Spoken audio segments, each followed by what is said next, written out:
Boa tarde, eu sou Cláudia Bock e estamos mais uma tarde de quarta-feira, diretamente dos estúdios da TV ABCD, apresentando o nosso programa Logcomex, sempre ao vivo, trazendo convidados interessantes na área de comércio exterior, logística, para tratarmos de assuntos que interessam a esse segmento. Gostaria de agradecer a presença e a participação de todos os telenautas que tanto participam aqui através da nossa linha ao vivo, com perguntas, sugestões, indicações de convidados, inclusive. Fiquem sempre à vontade para estarem encaminhando aí as suas sugestões. Nesta quarta-feira chuvosa, véspera de início de Copa do Mundo, nós observamos que a nossa cidade, aqui em São Bernardo, o nosso ABC, todos os municípios envolvidos, a cidade de São Paulo, o estado de São Paulo, o Brasil como um todo, tem passado por muitas dificuldades, muitas paralisações, muitas reclamações, muitos protestos, o que acaba sacrificando a vida de muita gente. E nós observamos que a logística ela está sempre envolvida em tudo isso. Nós observamos também que na última semana, com a paralisação do metrô, a cidade de São Paulo e o ABC sofreu muito em relação a isso, em função de pessoas que não conseguiram nem chegar até o seu ambiente de trabalho. Isso faz com que nós acabemos concluindo que ainda temos muito a crescer nessa questão de transporte, de locomoção, essa dependência única e exclusivamente de metrô em São Paulo para uma grande massa ainda é uma coisa muito negativa em termos de números, precisamos evoluir ainda muito mais. Temos órgãos para tratar desse assunto, temos secretarias para tratar desse assunto. A promessa de que o metrô venha até o ABC ainda praticamente é uma promessa, né? Mas nós estamos aqui também para cobrar tudo isso, né? Principalmente porque, como um dos nossos assuntos aqui no nosso programa é logística e também a logística de movimentação de pessoas, a logística urbana, eu acho que vale a pena nós mencionarmos um pouquinho disso e vermos quanto ainda nós precisamos crescer para não facilitar, mas pelo menos para melhorar a mobilidade das pessoas aqui na nossa cidade, no nosso estado. Hoje nós estamos recebendo aqui no nosso programa um convidado, já esteve aqui conosco numa outra ocasião, é um colega meu de profissão, de trabalho, e que está numa empreitada já há alguns anos, que conseguiu levar a cabo agora em 2012, e ele vem nos apresentar hoje já consolidado o início da sua ideia, o início do seu projeto, já bem organizado, já bem arregimentado, com várias empresas já envolvidas, procurando a sua regulamentação no mercado brasileiro. Estou falando hoje com o Carlos César Meireles Vieira Filho, mais conhecido como César Meireles, meu colega. Boa tarde, querido. Muito obrigado por ter aceito o nosso convite, mais uma vez, de estar aqui no nosso programa Logcomex. Boa tarde. Não só agradecer também a você, a sua sempre gentileza de nos convidar, e agradecer também aí a atenção dos telenautas, né? E muito obrigado. Acho que é a terceira vez, né, Sandra, que eu estou por aqui? Exatamente. Né? Tivemos duas vezes, aliás, até interessante, e uma das vezes que eu tive aqui, você trouxe também um colega meu de associação, que era o Vicente Abate, para a gente falar exatamente sobre a infraestrutura para a Copa do Mundo. Interessante isso, né? Exatamente. E isso daí eu acho que já tem 3 anos que você nos convidou? Sim. Provavelmente. Sim. E falávamos exatamente dessa introdução que você muito bem resumiu. Mas, enfim, muito obrigado por estar aqui falando sobre a nossa atividade, nossa paixão, né, e falar um pouco também sobre a Associação Brasileira dos Operadores Logísticos, né, e poder contribuir com você e com os seus especiais telenautas. Tá certo. Se você tiver alguma pergunta também, além da nossa linha ao vivo, pode mandar o e-mail para mim, claudiaboc@gmail.com. E vamos lá. O nosso tema de hoje é a história dos operadores logísticos no Brasil e no mundo e a necessidade de sua regulamentação. Mas antes de entrarmos diretamente nesse assunto, eu gostaria que o César falasse um pouquinho aí da sua vida, da sua trajetória, até ele chegar nessa ideia aí de montar a Associação Brasileira dos Operadores Logísticos. César. Cláudia, bom, primeiro falar um pouco sobre minha trajetória. Eu nasci em Salvador, sou baiano, mas de coração tenho que fazer a referência à minha segunda terra, que é Pernambuco. Morei muito tempo em Pernambuco, então me formei em Pernambuco, em administração, lá também me pós-graduei em marketing, e logo depois voltei para a Bahia. E na Bahia eu fiz o meu mestrado em administração e desde então me dediquei bastante à atividade de logística e comércio exterior. Naquela época, devemos frisar que ainda não tinha a concepção de logística, tá certo? As atividades elas existiam, mas eram fragmentadas, dizemos assim, né? Somente depois dessa integração, do processo de integração, que a gente passa a conotá-la como atividade de logística. Bom, eu passei 10 anos na indústria, Cláudia, na atividade de logística, né? de contratação de serviços logísticos, como fretes, armazenagem, fretes internacionais, enfim, todo o processo que envolve a nossa atividade. Depois passei 3 anos no governo do estado da Bahia, também me dedicando à atividade de logística, né? Naquele momento eu me dedicava à integração na Bahia, no estado da Bahia, a partir do São Francisco. Fizemos ali um projeto que era o plano de fomento do Vale do São Francisco, considerando o Rio São Francisco como o eixo dorsal de integração para o Nordeste, com o Nordeste.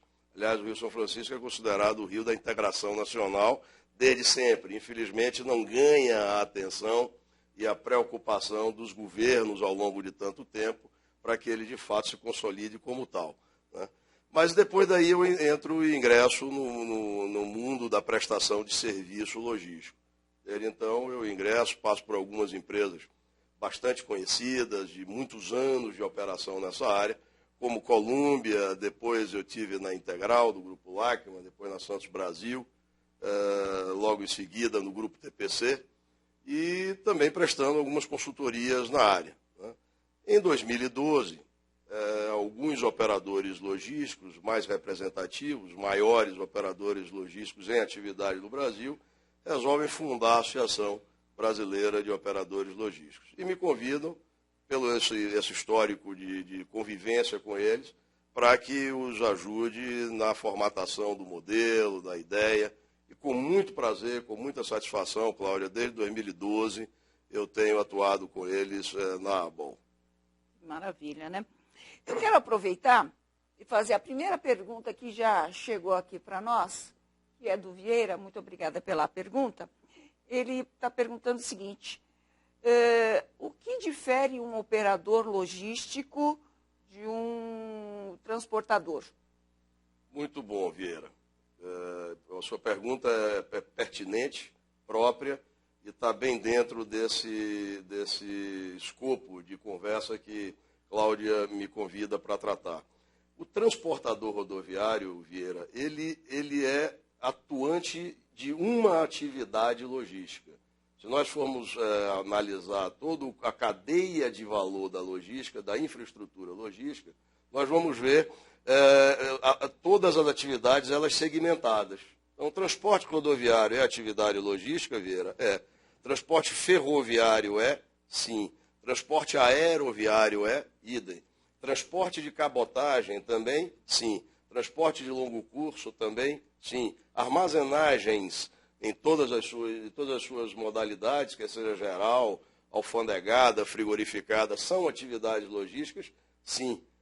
Falamos nas operações de controle de estoques, de beneficiamento da cadeia de valor, porque hoje também a atividade do operador logístico ele vai até aos assemblings, as montagens, formatação de kits, o selamento, a identificação, a instalação de manuais, a nacionalização de produtos a serem entregues na sua residência, Vieira, e em todo o país. Ou seja, o operador logístico, ele atua de modo integrado no processo, enquanto que o transportador rodoviário, ele é um operador de transporte rodoviário, ele é um prestador de serviço de atividade logística com o foco na atividade rodoviária, assim como uma empresa concessionária do setor ferroviário.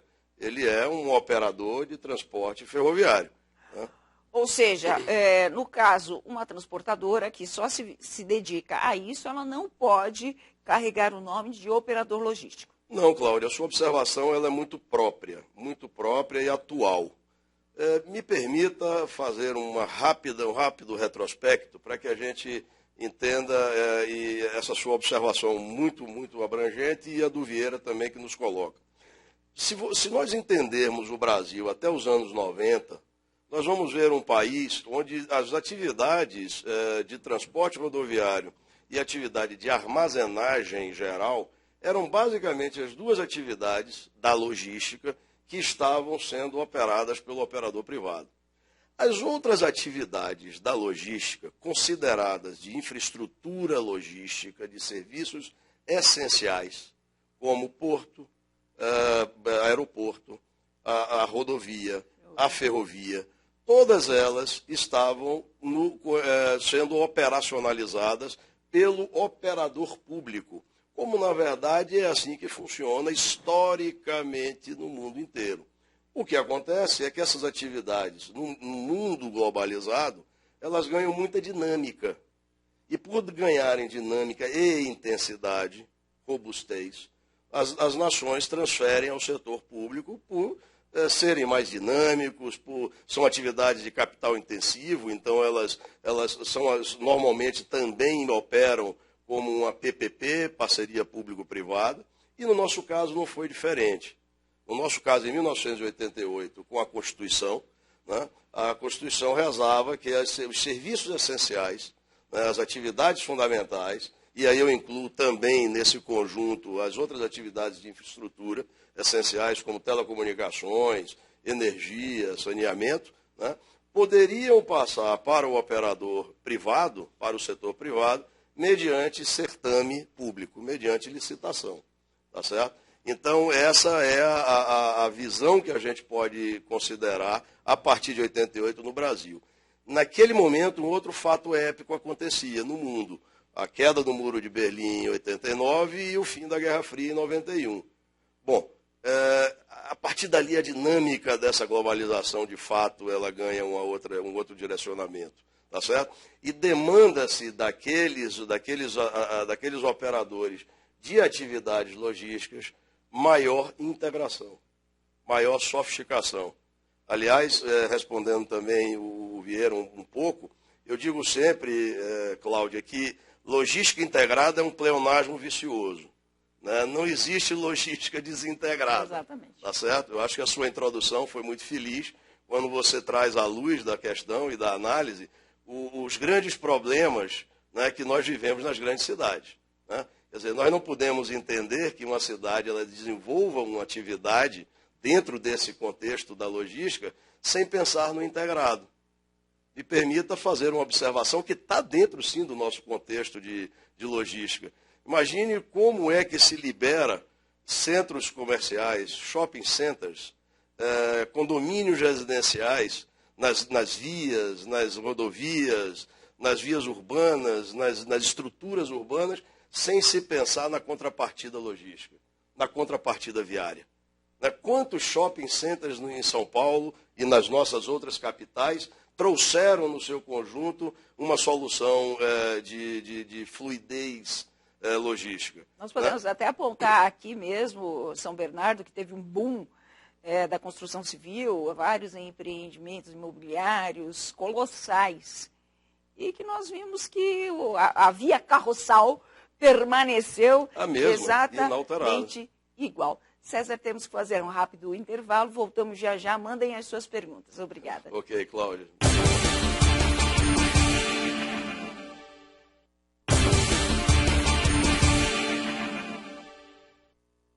retornamos com o nosso programa Log Comex, hoje recebendo César Meirelles, que é um dos criadores da ABOL.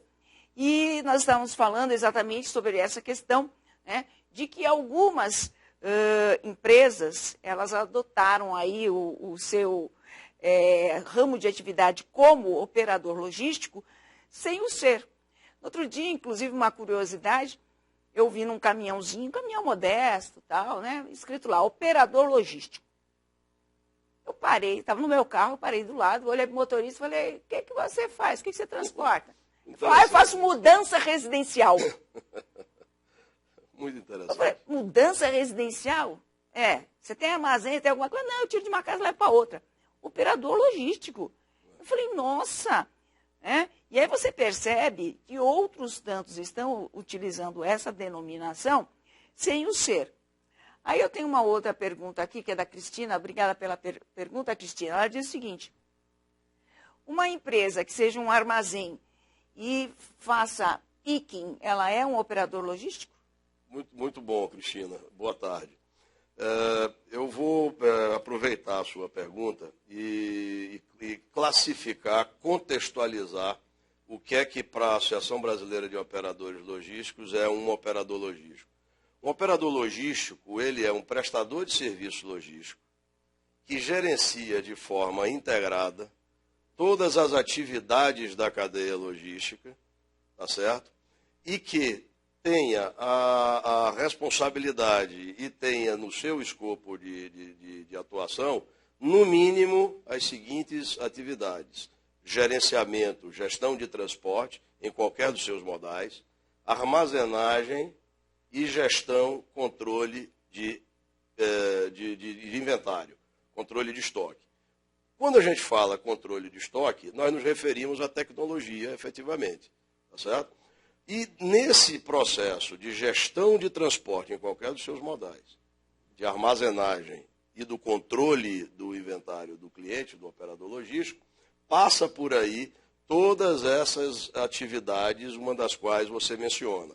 O picking, que é a separação, o packing, que é o embalamento, tá certo? E todo o processo de distribuição, além de uma série de outras atividades que os operadores logísticos hoje fazem, não só dentro das suas próprias instalações, dos seus centros de distribuição, como também em operações in-house, dentro da casa dos clientes. Quando você se refere a uma empresa que ela processe e faça a atividade do operador logístico, ela, de uma certa forma, ali dentro, ela está exercendo uma atividade da operação logística. E não necessariamente ela é um operador logístico, porque ela não gerencia o processo de tal modo integrado que tenha essas três atividades presentes no seu escopo de atuação. Quer dizer, então, no caso, se ele tem um CD, ele faz o recebimento da mercadoria, ele faz o controle do estoque, se ele preparar, se ele fizer um picking, o packing, e ainda tiver o serviço de distribuição, esse sim pode ser considerado um operador logístico. Perfeito. Então ele tem que ter o seu gerenciamento de transporte em qualquer que seja a sua diversidade, né? O frete de coleta, o frete de distribuição, né, o transporte interestadual, intermunicipal. Ainda que ele terceirize esse transporte. Ainda que ele terceirize, foi muito bom você ter colocado, porque o operador logístico, ele pode ter ou não ativos, tá certo? O non-asset, como internacionalmente se chama. Eu posso ter uma gestão de uma frota, não sendo possuidor de um só veículo, de um só cavalo mecânico. É como o NVOCC. É como o NVOCC. Foi muito bom você também ter trazido isso à luz, porque eu voltaria àquele momento em que eu me referia pós-anos 90. O pós-90 cria a figura desse operador logístico de um modo tal que amplia escopo, amplia atividade, porque assim o novo mercado globalizado passa a demandar. Lembrando, Cláudia, que no final dos anos 80, nós tivemos um movimento no mundo muito grande de terceirização.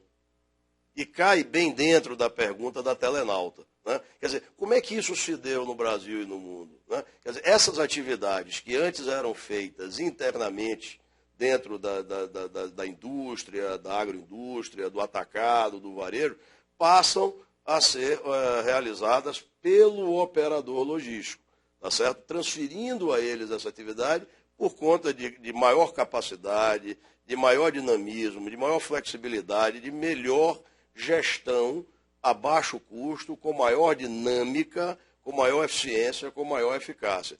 E esse processo não termina aí. Ele ganha uma dinâmica ainda maior a partir de 94, quando em 94 nós tivemos debelada a inflação.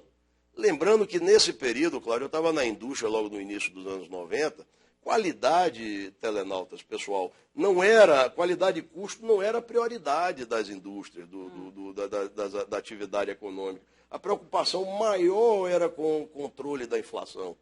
A partir de 94, é como se de uma hora para outra, qualidade e custo passaram a ser o primeiro elemento da pauta. Porque a partir do momento que você debela a inflação, as questões voltadas a custo, questões voltadas à qualidade, elas passam a entrar na agenda de todas as empresas. E não só isso, né? Com a abertura que nós tivemos no governo Collor das importações, né? Nós tivemos que encarar os competidores que antes nós não tínhamos, né? Então, verificamos que a qualidade também dos nossos produtos deixava muito a desejar. Eu acho que isso também foi uma das questões que acabou alavancando essa questão da preocupação com qualidade e custo também. Não tenha dúvida, Cláudia. Naquele momento, nós vivíamos num Brasil fechado. Né? Nós vivíamos num Brasil que você não tinha uma integração com o mercado internacional. Se você pegar, por exemplo, a tecnologia, todo o crescimento vertical que nós tivemos a partir dos anos 90, foi fantástico. Porque nós tínhamos, antigamente éramos obrigados a consumir apenas o produto nacional. Né? Lembrando que você não tinha essa... Imagine você, no mundo atual, sendo obrigado a produzir apenas com os seus recursos internos. Tá certo? Mas somente a partir de 88 é que nós podemos dar esse salto. Por quê? Porque no início dos anos 90 nós tivemos o início das concessões de energia, de telecomunicações, e aí entrando nas outras atividades de infraestrutura, como as atividades da infraestrutura logística, como rodovia, ferrovias, portos, agora aeroportos, tá certo? Dando essa dinâmica. E aí é interessante, porque até os anos 95, porque em 95 teve um fato novo. Empresa nacional estrangeira deixaram de ser consideradas, acabou a distinção de empresa nacional estrangeira. Tanto que desperta o interesse dos operadores logísticos internacionais a virem para o Brasil com uma maior presença. Tá certo? Antigamente eles até estavam aqui, mas como courier, basicamente. Tá certo? E os transportadores rodoviários, os armazéns gerais, ampliando o escopo, eles ganham essa nova característica de operadores logísticos. A vinda dos operadores logísticos internacionais foi de grande utilidade, porque eles trouxeram tecnologia, eles trouxeram know-how, eles trouxeram uma nova ordem de possibilidades para serem desenvolvidas aqui no país. Né? Tem aqui mais uma questão aqui para você. Qual foi a razão, né, da criação da ABOL, já que existem outras entidades também envolvidas com o tema logística? Ele seria mais uma associação? O porquê de realmente ter algo específico? Quando esses operadores logísticos, em 2012, eles resolvem fundar a Associação Brasileira de Operadores Logísticos, eles claramente identificaram que ali não havia representatividade, a representação do setor operador logístico, por uma fácil compreensão. Considerando todo esse crescimento histórico que eu fiz menção, não há, curiosamente, a atividade logística ela é muito antiga, tá certo? Mas o operador logístico ele é muito recente, ele vem exatamente desse período dos anos 90 ao qual nós nos referimos. Tá certo? Então, ao nascer com aquela configuração, toda atividade econômica dispõe de uma classificação econômica. tá certo? Uma classificação nacional de atividade econômica, uma chamada CNAE. Toda atividade, não importa se é logística, salão de beleza, ou um pet shop, ou um restaurante, uma TV, o que seja. Cada qual tem uma classificação. E não é uma classificação nacional apenas, ela é uma classificação que ela está abrigada no regramento da Organização das Nações Unidas, da qual o Brasil é signatário. Tá certo? Então, esse desenvolvimento da atividade do setor chega na atualidade sem uma CNAE, porque ele atua nas suas várias atividades da logística como se pedisse emprestado as suas várias CNAEs da sua atividade, transporte rodoviário, transporte ferroviário, armazenagem geral, etc. Então, naquele ano de 2012, que, aliás, o mês que vem, né, no dia 17 de julho, nós vamos completar 2 anos de fundados, né? Em 2012, os operadores logísticos entendem que é fundamental a criação de uma associação que represente a atividade econômica e patronal dos operadores logísticos. Nós temos várias atividades absolutamente legítimas, importantes, representativas, atuantes, extremamente importantes para o desenvolvimento e para a atuação onde eles atuam. Então, o setor portuário tem a sua Associação Brasileira de Operadores Portuários, tem a Associação Brasileira de Terminais de Contêineres. Se você vai para o retroporto alfandegado, você tem algumas associações que também representam bem o setor retroportuário alfandegado. Se você vai para o setor aéreo, idem, para o setor de cabotagem, idem, tá certo? O setor ferroviário também. O próprio setor rodoviário tem uma associação muito forte que representa o setor rodoviário de carga, tá certo? E não havia a associação que representasse o operador logístico. Por conta disso, a ABOL é criada no ano de 2012. Ok. Temos que fazer um rápido intervalo, voltamos já, continuem conosco. Até.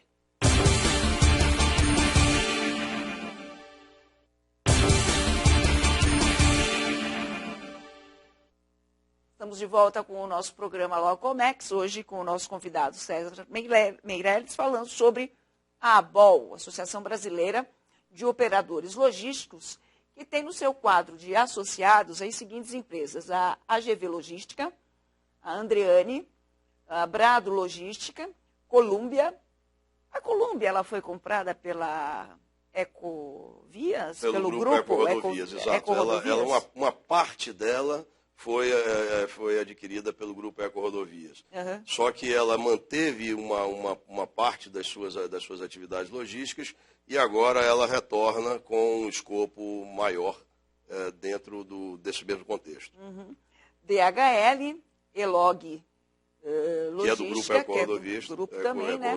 Perfeito. FedEx, Jeffco Logística, FM Logística, Golden Cargo, Grupo TPC Logística, a Libra Logística, Luft Logística, Penske Logística, Santos Brasil Logística, TA Logística, Tegma, Gestão Logística, Wilson Sons e a Veloci Logística. Esses são os 19 associados atuais aqui Perfeito. Da ABOL. Perfeito. E aqui você tem empresas nacionais e multinacionais aqui. Exatamente, perfeitamente. Na associação? Perfeitamente. Nós temos, das empresas estrangeiras, nós temos a DHL, a FedEx, a Jeffco, a FM Logistic, que é a mais nova associada nossa, tá certo? A Veloci, que é do grupo Mitsui, Jeffco, falei... Wilson Sons? Wilson Sons não, é nacional. É nacional? É nacional, é empresa nacional. Uhum. Eu falei de todas as... A Tealog? A Tealog é da transportadora americana. E aí é interessante isso, porque a TA, transportadora americana, é uma transportadora, um operador de transporte rodoviário. A partir do momento que ela amplia escopo, ela cria a TA Logística. Uhum. Santos Brasil, um operador Santos Brasil, o Ecoporto, que é do grupo Eco-Rodovias, né, a Libra, a Wilson Sons, todos eles são operadores portuários, correto? Exatamente. Então, eles mantêm as suas atividades de operação portuária, todavia, cada qual, a partir do momento que ele expande suas atividades logísticas, eles criam os seus braços de operadores logísticos. Se ramificaram, né, para Exatamente. Outras áreas. Então, Santos Brasil Logística, Wilson Sons Logística, Libra Logística, e no caso do grupo Eco-Rodovia tem a Elog, que é a Elog Logística. tá certo? O que acabou acontecendo também com a FedEx e com a DHL, que nasceram como Perfeito. courier apenas. Exatamente, e aí eles desenvolvem as suas atividades para o supply chain, tá certo? E é muito interessante quando a gente fala, por exemplo, dessa particularização, para definir bem aquilo que a gente tratou no primeiro e no segundo bloco. O que é um operador logístico, o que é uma transportadora rodoviária, uma transportadora ferroviária, um terminal portuário, tá claro? Fica bem definido esse escopo. A própria Colômbia, que eram os armazéns gerais Colômbia. Isso, e veja como é interessante, a história, como ela se confirma, tá certo? A Colômbia é uma das mais antigas e tradicionais empresas, também é muito recente a entrada dela na BOL. Ela é uma das mais tradicionais empresas de logística do Brasil, tá certo? Então, veja, ela de armazéns gerais, passa a transportador rodoviário, ingressa nos armazéns alfandegados, também na atividade portuária. Veja como amplia bem o escopo e aí se caracteriza absolutamente como um operador logístico de largo espectro, como todos os nossos 19 associados. Agora, para consumar aí essa questão da legislação sobre os operadores logísticos, né? A ABOL está olhando o mercado externo para se inspirar de alguma maneira em toda a estrutura que é usada lá fora para, de repente, também ser colocado aqui dentro, ser vigente aqui no Brasil? Com certeza, Cláudia, com certeza. Nós não intencionamos reinventar a roda. Cada movimento desse demanda tempo e custa dinheiro, né? Então, nós temos que analisar aquilo que o mundo fez e fez bem feito, né? Considerando, claro, a característica e a complexidade da nossa legislação. O arcabouço jurídico brasileiro ele é muito complexo. Então, o que é que a ABOL está fazendo? Nós abrimos um BID em dezembro do ano passado e convidamos 3 blocos de organizações para pensarem junto conosco, que formassem um consórcio e nos ajudassem a refletir conosco a respeito desse processo de autorregulação e de regulamentação. Então, chamamos o pessoal da academia, né, e aquelas universidades e institutos que vinham estudando isso, que vêm estudando isso com bastante ênfase. E aí eu poderia citar o ILOS, né, a Unicamp, no caso LAUT, o pessoal da Vanzolini, USP, Fundação Dom Cabral, enfim, nós fizemos um convite a todos eles, né. O outro bloco, que seria o bloco das consultorias internacionais, exatamente para atender este olhar para o futuro. A ABOL entende que ela não está desenvolvendo um trabalho para os seus associados unicamente. Ela desenvolve um trabalho para deixar um legado de longo prazo, né? Estabelecer um marco legal, um marco jurídico que dê segurança jurídica ao setor, mas também que isso se considere um processo de largo prazo. Tá certo? Então, nessa ótica de convidar essas empresas internacionais, nós chamamos as tradicionais, a Price, a KPMG, a Ernst, a Deloitte, ou seja, a Iticani, chamamos todas essas partes para também pensarem conosco junto com o bloco acadêmico, diríamos assim, de pesquisa aplicada. E o terceiro bloco não podia faltar. Num contexto de um país tão complexo em sua legislação, em sua base legal, nós convidamos escritórios de advocacia de renome, respeitados, de credibilidade, como Matos Filho, como Pinheiro Neto, como Demarest, como Machado Associados, Machado Médio. São organizações acima de qualquer questionamento do ponto de vista de sua construção intelectual, de sua história, dos préstimos realizados ao país. Pedimos a eles que constituíssem um consórcio e esse trabalho já foi concluído e iniciaremos a partir de agora o processo de autorregulação e de regulamentação. E da parte política, né? Tem alguém aí que esteja envolvido, alguma representatividade partidária, que também tenha comprado a ideia da associação? Olha, a ABOL é uma associação apartidária, né? Então, o que nós estamos desenvolvendo nesse trabalho é criando, primeiro, a contextualização do setor, né? Segundo, o olhar de como isso se deu lá fora. Terceiro, o arcabouço jurídico que vai levar a ABOL à Constituição, junto, é claro, com o poder público, de um projeto de lei que vá sinalizar os caminhos da regulamentação. Agora, desse conjunto de trabalho, tá certo? Nós desenvolveremos uma qualificação de pré-qualificação do operador logístico, normas de boas práticas, pretendemos nesse conjunto um selo ABOL, né, de certificação do operador logístico e um conjunto de indicadores que meça a performance dessa empresa. O componente público virá naturalmente, né, com o projeto de lei, mas não especificamente algo determinado desde agora. Isso precisará ter esse trabalho bem realizado para que a gente possa submeter ao poder público de como desenvolver esse trabalho adiante. Tá certo. Temos aqui uma pergunta da Virgínia, obrigada pela participação, e ela pergunta o seguinte: a falta de regulamentação dos operadores logísticos acaba prejudicando o trabalho deles em alguns tipos de incoterms no exterior? Não necessariamente, Virgínia, não. Eu digo que a falta da regulamentação do operador logístico traz insegurança jurídica. Porque, veja você, a partir do momento que você leva uma cesta de serviços ao cliente, ao mercado, quer seja indústria, agroindústria, atacado, varejo, o que seja, você leva atividade, correto? Então eu vou levar transporte, o transporte tem a sua KNAI. Eu vou levar armazenagem geral, ela tem a sua KNAI. Eu vou levar serviços de centros de distribuição, que também tem a sua KNAI. Eu vou levar, enfim, uma série de outros serviços.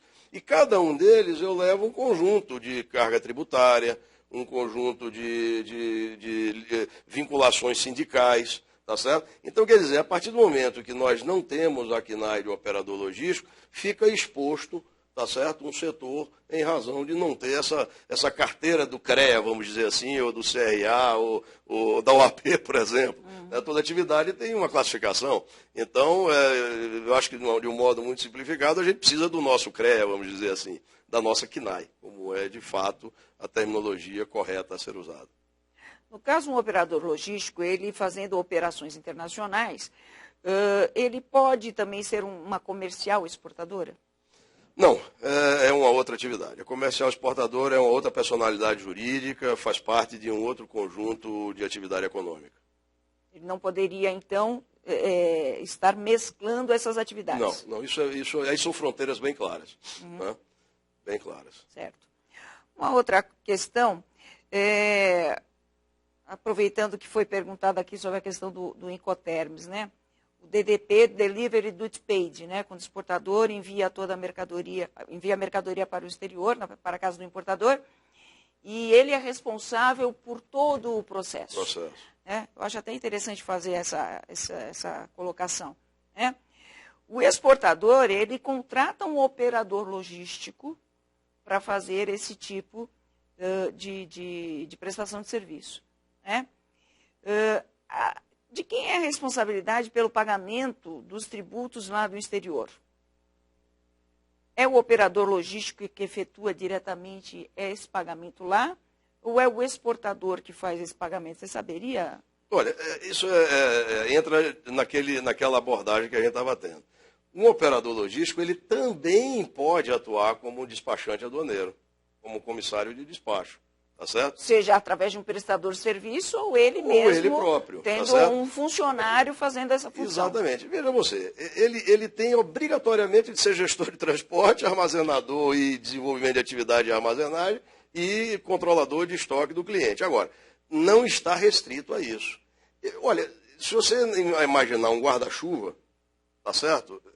Virgínia, que perguntou. Se você entender um guarda-chuva, você considera o operador logístico como sendo esse guarda-chuva operacional de contratação de várias atividades. E dentro desse guarda-chuva você tem várias outras atividades, tá certo? Então, aqui dentro também tem o despachante aduaneiro, aqui dentro também tem as outras atividades como armazenagem geral e por aí vai, tá certo? O frete internacional, o frete aéreo, o frete terrestre. Quer dizer, nada impede que um operador logístico ele tenha a sua expansão de escopo e que atue também como um despachante, um operador de um freight forwarding, um NVOCC, um transitário de carga. Quer dizer, ele tem dentro das suas possibilidades, como competência de gestão, atuar num escopo bem mais ampliado. Tá certo? Mas para isso ele vai ter que ter, de fato, a capacitação, as autorizações, licenças pertinentes a cada uma das atividades que ele engajar dentro desse guarda-chuva dele, dizemos assim. É que no outro dia eu ainda ouvi alguém comentando... Respondi a pergunta, Cláudia? Sim, claro, Sim. Com certeza. Ainda no outro dia eu ouvi alguém comentando o seguinte, né? O Brasil não usa muito o DDP, né, o Delivery do Speed e do Incoterms, porque não tem regulamentação para os operadores logísticos.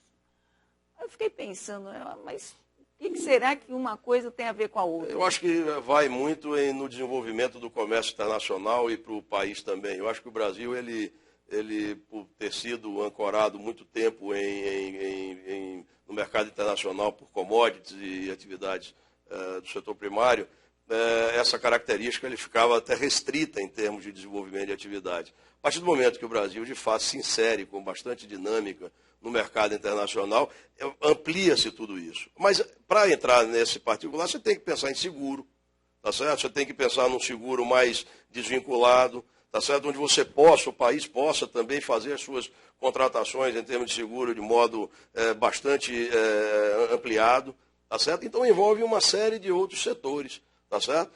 Dentro dessa cadeia logística integrada que a gente se refere.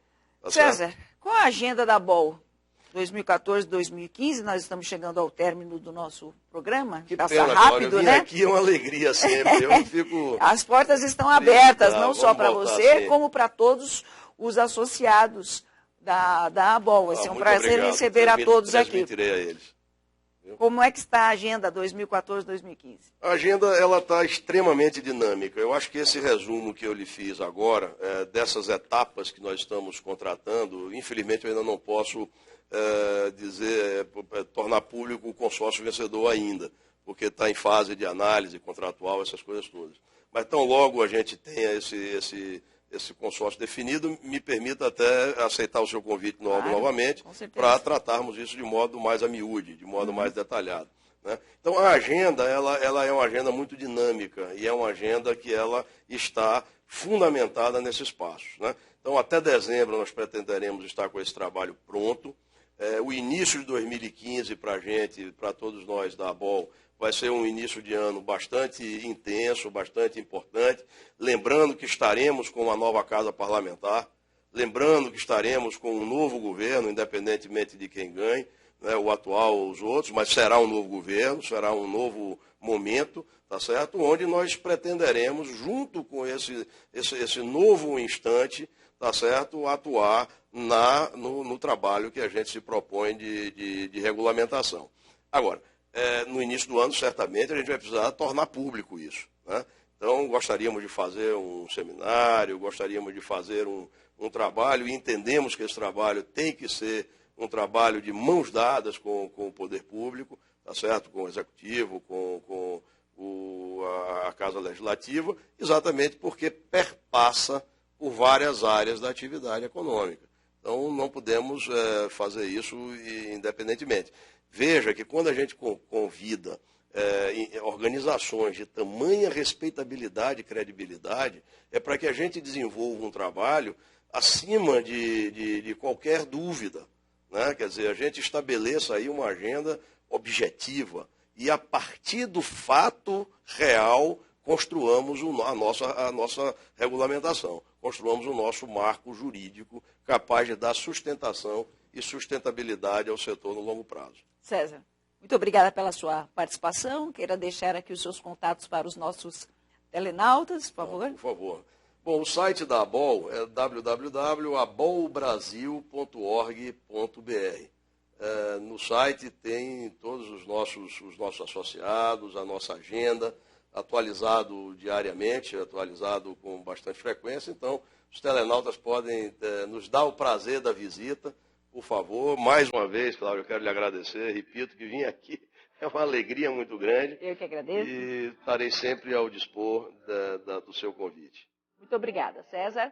Obrigada aos nossos telenautas. Retornaremos com o nosso programa na próxima quarta-feira, às 14 horas. Estejam conosco. Obrigada pela participação. Até lá.